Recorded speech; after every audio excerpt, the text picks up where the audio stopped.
বিয়ের আগে আমার বর বেশ খুশিতে ছিল, তারপরে যখন বিয়ে হয়ে গেল, বিয়ের 6 বছর পরে হলো সংসার আলাদা। এখন আবার আমরা একটা পাখা কিনেছি বলে স্ট্যান্ড ফ্যান, যেহেতু খুব গরম হয় তাই থাকতে পারি না, তারপরেই হয়ে গেল আমাদের ইলেকট্রিক আলাদা।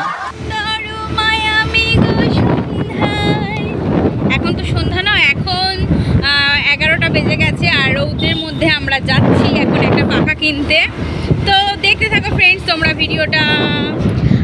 আর আমি চলে গেলাম নাচতে নাচতে সেই পাখার দোকানে, কারণ পাখা কিনে আনতে হবে। প্রচণ্ড গরম পড়েছে আর খুব গরম, মানে থাকতে পারা যাচ্ছে না, এত গরম পড়েছে। বৃষ্টি হলেও গরমের রেশটা থেকেই যাচ্ছে। বৃষ্টিকে আমরা ডাকছি ঠিকই, বৃষ্টিও হচ্ছে প্লাস গরমও থেকে যাচ্ছে।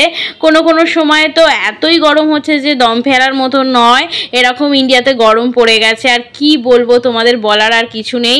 তারপরে চারিদিকে দেখে মাত্র এই কটা পাখা রয়েছে আমাদের জন্য, কারণ গরমটা প্রায় শেষের দিকে, পাখা আর কেউ তুলছে না এক্সট্রা করে আমাদের জন্য।